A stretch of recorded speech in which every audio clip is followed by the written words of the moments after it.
Halo guys, di sini saya akan menjelaskan tentang pengertian sebuah sistem SCADA. Kemudian komponen apa saja dalam sistem SCADA, juga cara penggunaannya, selanjutnya fungsi, tujuan, dan contoh nyata sebuah sistem SCADA dalam otomasi industrial. Nah, kita mulai saja. Kalau kalian siap, kita mulai. Sistem SCADA memiliki kepanjangan dari Supervisory Control and Data Acquisition. Supervisory ini itu mengawasi atau memonitoring, mengontrol atau mengendalikan, dan data acquisition ini mengakuisisi data sebuah plan. Data adalah gabungan dari software dan hardware komponen yang membentuk sebuah sistem pengolahan database berbasis komputer yang bisa dipakai untuk mengawasi, mengendalikan, dan mengakuisisi data dalam suatu proses plan. Dalam sebuah gambar ini kita ketahui sebuah sensor atau aktuator akan dikendalikan oleh program logic control atau bisa dibilang RTU, remote terminal unit. Kemudian data dari RTU atau PLC ini masuk ke media komunikasi dan disimpan ke database atau server. Nah, dalam database yang satu ini akan dikirimkan lagi ke MTU, Master Terminal Unit, atau bisa dibilang sistem SCADA HMI, Human Machine Interface. Nah, di gambar sebelah kanannya ini adalah contoh tampilan dari sistem SCADA.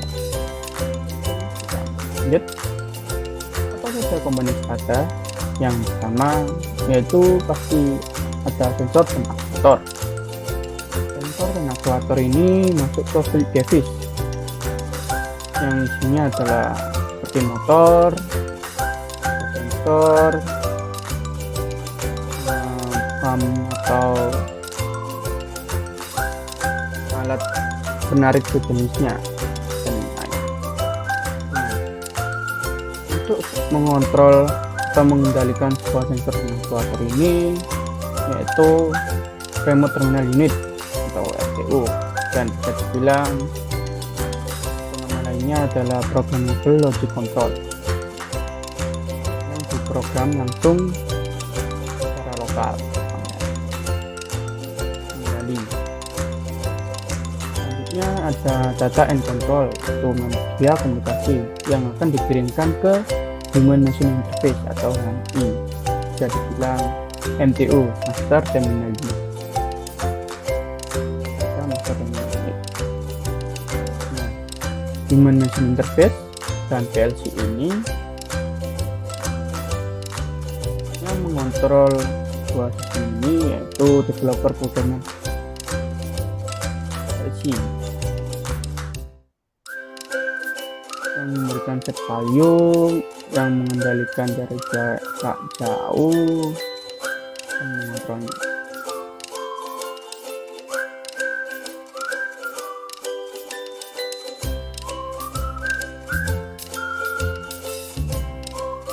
Nah, di dalam fungsi HMI tadi itu yaitu monitoring,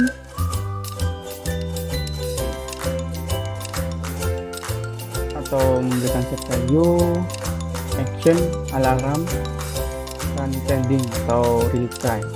Jadi bisa kita lihat langsung secara real time data yang dikirimkan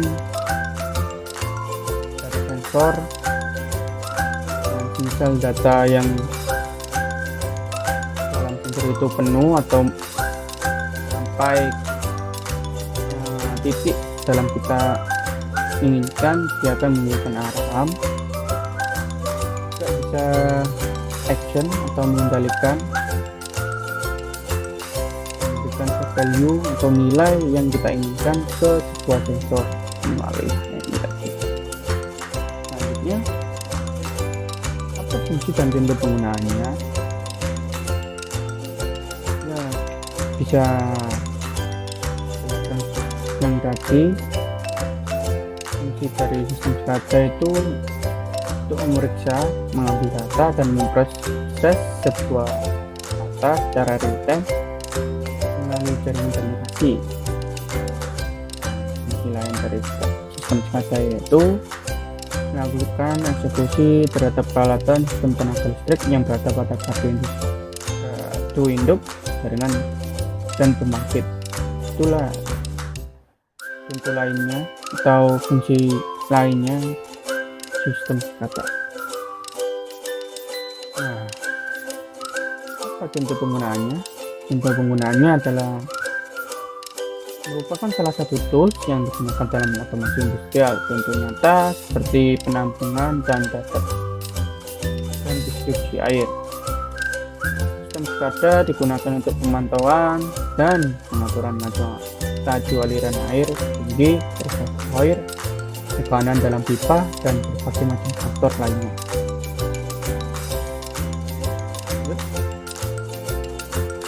Tujuan sistem SCADA pertama, untuk mengumpulkan data dari plan yang lokasinya jauh dari MTU atau master terminal unit. Sebuah sensor akan mengirimkan data ke RTU remote terminal unit, dan RTU akan mengirimkan datanya melalui media komunikasi ke MCU. Jadi kita bisa memantau dari jarak jauh tanpa harus menuju lokasinya atau secara lokal. Selanjutnya, untuk mengirimkan data ke RTU atau remote terminal unit. Nah, kalimat ini ya adalah kebalikannya dari kalimat pertama. Jadi bisa mengirimkan menerima data melalui RTU.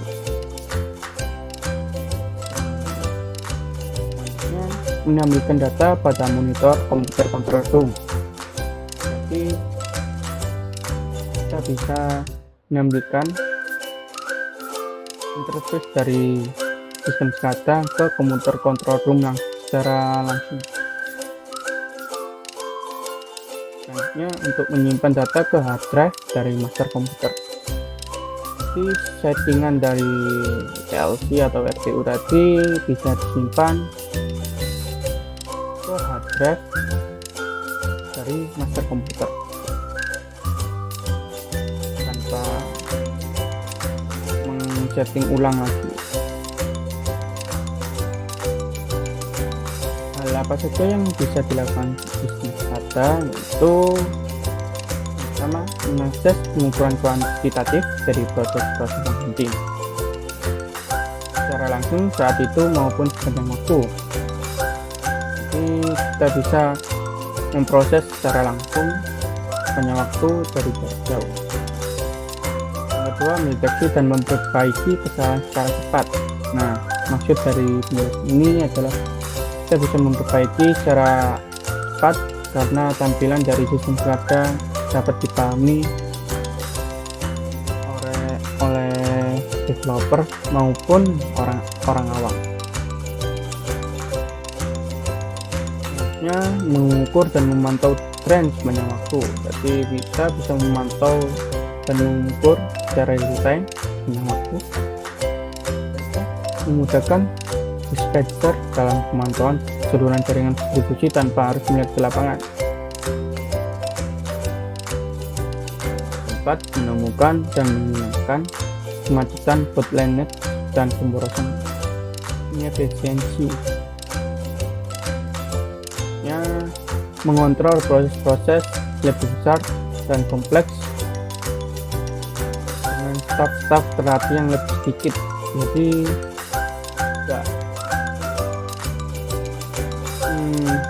kelebihannya di sini. Jadi kita nggak harus memiliki pegawai yang banyak, cukup memiliki staf yang terlatih agar tidak pegawai atau lebih efisiensi ya, itulah. Sekian dari penjelasan tentang pengertian sistem SCADA, komponen apa saja yang di dalam SCADA dan cara gunaannya, fungsi, tujuan,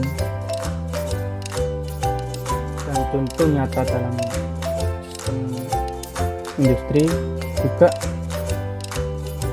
hal-hal apa saja yang bisa digunakan dalam sistem SCADA. Terima kasih dari penjelasan saya. Mohon maaf kalau ada salah kata. Assalamualaikum warahmatullahi wabarakatuh.